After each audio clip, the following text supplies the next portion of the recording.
These photos definitely have heart. Hey everyone, welcome to my YouTube channel. I'm Colton, and today's video is all about this Digicam. Why I've been shooting with this Digicam for almost the last year and why I chose to move towards this Digicam rather than just using my cell phone. So this all started with me realizing that photos I take on my cell phone, I almost never look at again. Sometimes I'll post them online, but beyond that, I never really go back and review those memories. And the way that cell phones are organized in terms of the structure of the phone typically doesn't make them quite as easy to go back and just look strictly at certain memories. At least not on my phone. It tends to get very cluttered with other random stuff that I've taken pictures of, things I've screenshotted, images I've downloaded, and so it makes it a little bit more diluted if you're just wanting to look at specific memories. And I also realized I never do anything with these photos. That's a huge pain point for me because I really would like to keep an archive of all these photos so that I can look back on them years from now, even decades from now.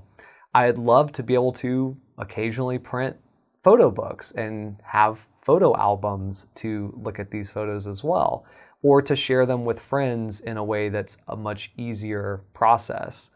And so even though there's a lot of convenience with a cell phone, it also seems like it's just not conducive for me personally to then ever going back and looking at them. So I wanted to get more involved in documenting my friendships, memories, my life, things that I'm doing outside of the artistic stuff that I photograph with other cameras.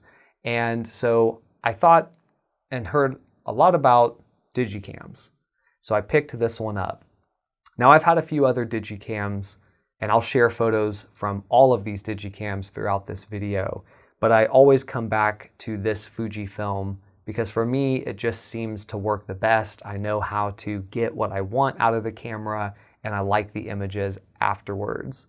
But this whole idea was that instead of having instant access to all the photos, I'm gonna take photos of friends and then they're kind of locked on here. There's no Wi-Fi, there's no Bluetooth, there's no internet. So I have to wait until I get home, import them into my computer, maybe edit them. I'll definitely say it has a terrible case of red eye in a lot of photos.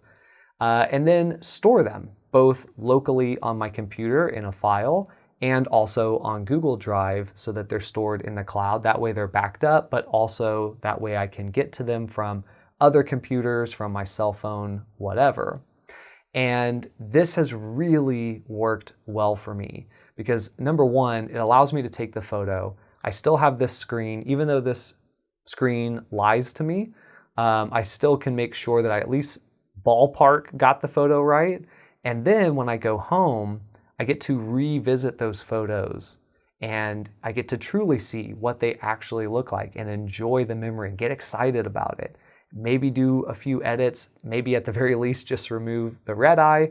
And then I store them on my local hard drive and I also store them on Google Drive. That way, if I want to share them on Instagram or any other online site, I can just download them from Google Drive onto my phone and share them out. But then I can also share them with friends. And this has become something that I've really enjoyed, getting to send out the photos from the night. It makes it more of an experience. Like Colton came out, he took some photos, and then later on there's going to be a drop where the photos get released to the rest of us. And of course, these are not amazing photos. They're only really probably interesting to us who were there and maybe other friends that we have, but it makes it a more engaged experience. And then because they're stored in Google Drive, all in one folder with only memories stored in that folder, no other images in there, it makes it really easy to go back and review those photos and just open it up and say, I'm gonna look at the last 3 months of memories or the last year of memories because they're all stored together. And they don't take up a lot of space because it's an older camera. This one's 12 megabytes. The files aren't that big. In fact, the files are small enough that I have every photo I've ever taken on this camera still on the camera. So if I'm waiting at a restaurant for food to come, if I'm waiting for my friends, whatever, I can turn this on and flip through and just revisit all the different memories that I've had up to that point. This camera is also really nice in that the images have a definite look to them, especially the ones that are shot in low light, ones where I've shot them at a nightclub or hanging out in a dark environment. They just look like photos from 2005 to 2008, which is about the time that this camera came out. But it's that very direct flash kind of look, not a hugely deep dynamic range, fairly shallow dynamic range.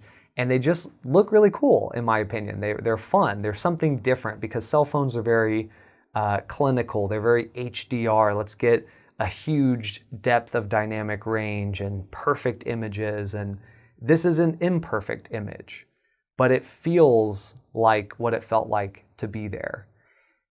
So I really enjoy the look. The colors are really nice. The image is really nice. Yes, you do have to fight the camera just a tad bit with the focusing because it is older. But if you know the limitations of the camera, you can get the shots that you want every time. You might just have to do 2 shots back to back just to make sure. But when we're shooting with our cell phones, oftentimes people will have me snap like 8 photos in a row. So ultimately I'm taking less photos on this anyway. So for me, it's really worked out to have this camera. It's small enough, it fits in my pocket. I take it almost everywhere I go, especially if I think there's gonna be anything remotely interesting happening, I'll bring it with me. There's times where I'll bring it, I don't shoot a single photo because nothing really stood out to me. But it's so easy to have it in your pocket that when something happens, I just natively reach for this camera, snap a photo. I didn't even really think about my cell phone. And it has worked really well. I would encourage you to try it for yourself because these are so cheap. You can find them just about anywhere for, $5, maybe $10.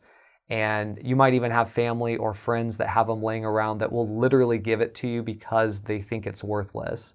And the images that you get, you'll enjoy, especially once you've shot with it for a little while and you understand how to use it.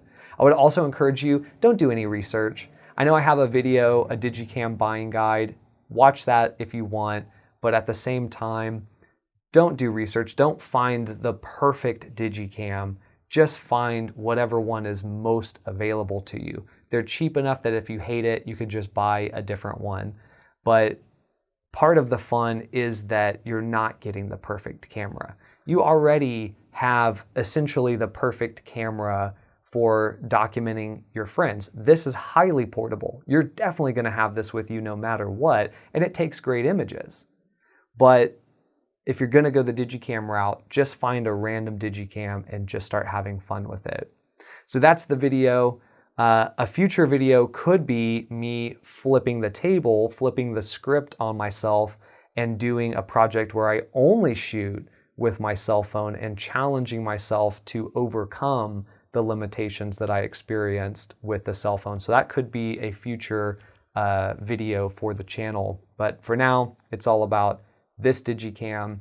If you liked the video, do give me a thumbs up. And if you want to see more content like this, hit the subscribe button. I'm posting videos every week, so that'll keep you in the know for when the next video comes out.